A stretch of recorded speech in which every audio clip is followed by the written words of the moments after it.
In the past 2 years, BXSL has raised its dividend by 54% and is currently yielding more than 11%, but the market has largely ignored it. I'm not going to ignore it. Yet another business development company video. What is going on? Well, market conditions are ideal right now for BDCs. Interest rates are high enough to boost their profit margins, but not high enough to cause borrowers to default, at least not for the good BDCs, and I think BXSL is a good one. Different websites show different yields for BXSL because it depends on their calculation method. I'll make it simple. BXSL just raised their dividend from 70 cents to 77 cents, and if we multiply the current 77-cent regular dividend by 4 quarters, then divided by the current price of $27.25, the yield is a healthy 11.3%. That's not including special dividends. The last special dividend was paid last November 14th in the amount of 20 cents per share. Since dividends began in May 2019, which was before the pandemic crash, there have been no dividend cuts. More importantly, if we compare dividends to net investment income, we can see that even though income dipped during the pandemic, the dividend was still covered.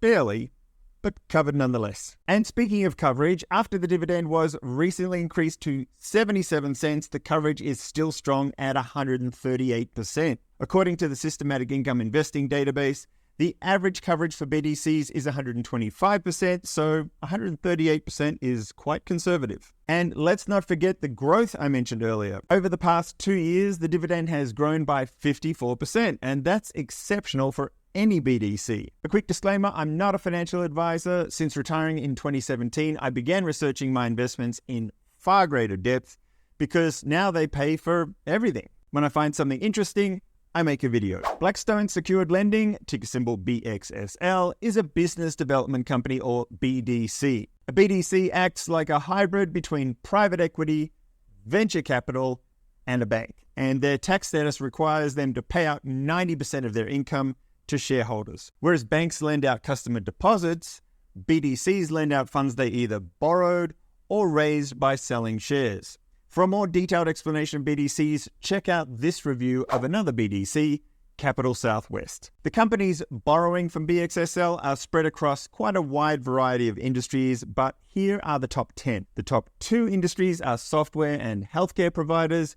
If you want to take a deeper look into their borrowers, they do provide a list. There are about 180 of them, and the largest one, Medallia, accounts for just 4% of their portfolio. BXSL is managed by Blackstone, and the management fee is 1%, which is less than most. I wasn't able to find the average fee, but we can see from this list that the typical fee is more like 1.5%. And that fee is baked into the return, so you don't have to pay it separately, but it's an indicator of efficiency. Blackstone is the world's largest alternative asset manager with $1 trillion assets under management. That's trillion with a T, which means they can borrow at lower rates and they can use their network to access new deals. By the way, Blackstone should not be confused with BlackRock, who manages TLTW, BST, and plenty of other funds.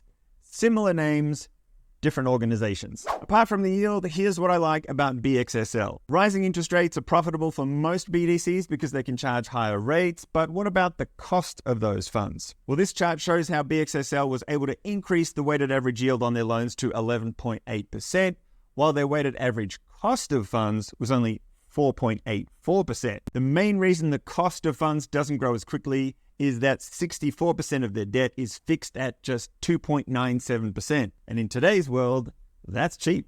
On the other hand, 98.7% of the money lent out is at the floating rates. First lien is the best position for a lender to take because if a borrower defaults, the lender is first in line to recover their funds, including liquidating the borrower's assets that secured that debt. So the more first lien loans, the better.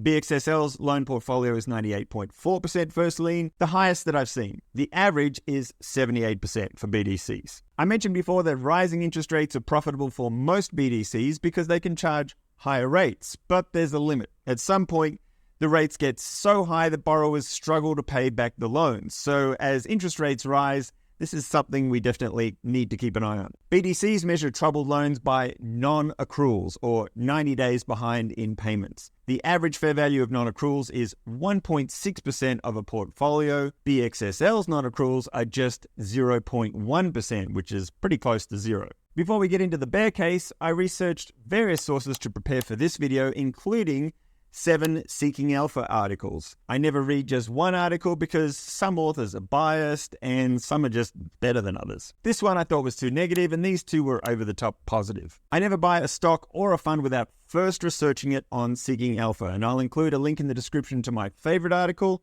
but try to read several, and a link for a free trial. Here are the risks and concerns I have about BXSL. The only negative I have isn't really their fault. They're new.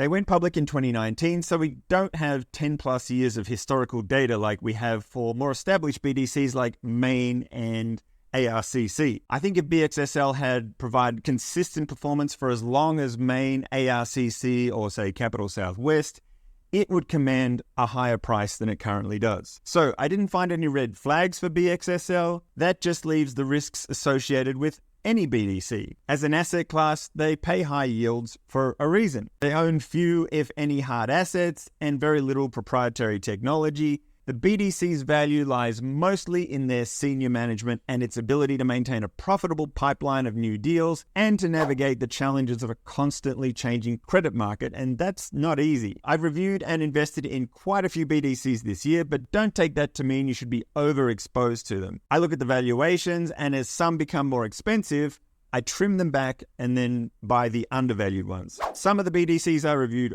earlier this year have had a pretty nice run. Capital Southwest is up 20% since I reviewed it, and Hercules Capital is up 15%, and frankly that was just luck. I bought them mostly for the income, not the growth. ARCC is about even, which is okay by me. As for BXSL, it's had a decent year but hasn't kept up with Capital Southwest or Hercules Capital, so from a pricing perspective, BXSL is more attractive at the moment. For some context, on average, BDCs are priced at close to 100% of their net asset value. BXSL is trading at a slight premium to its NAV, about 4% over. Compared to Capital Southwest at 134% premium, that's a bargain. And Hercules Capital is up into nosebleed levels at 152% above its NAV. We can see a slight downturn in price here, and that was due to an equity offering. This is typical, and for a solid BDC, it's an opportunity to get a discount on the price. During an equity offering, the BDC issues additional shares.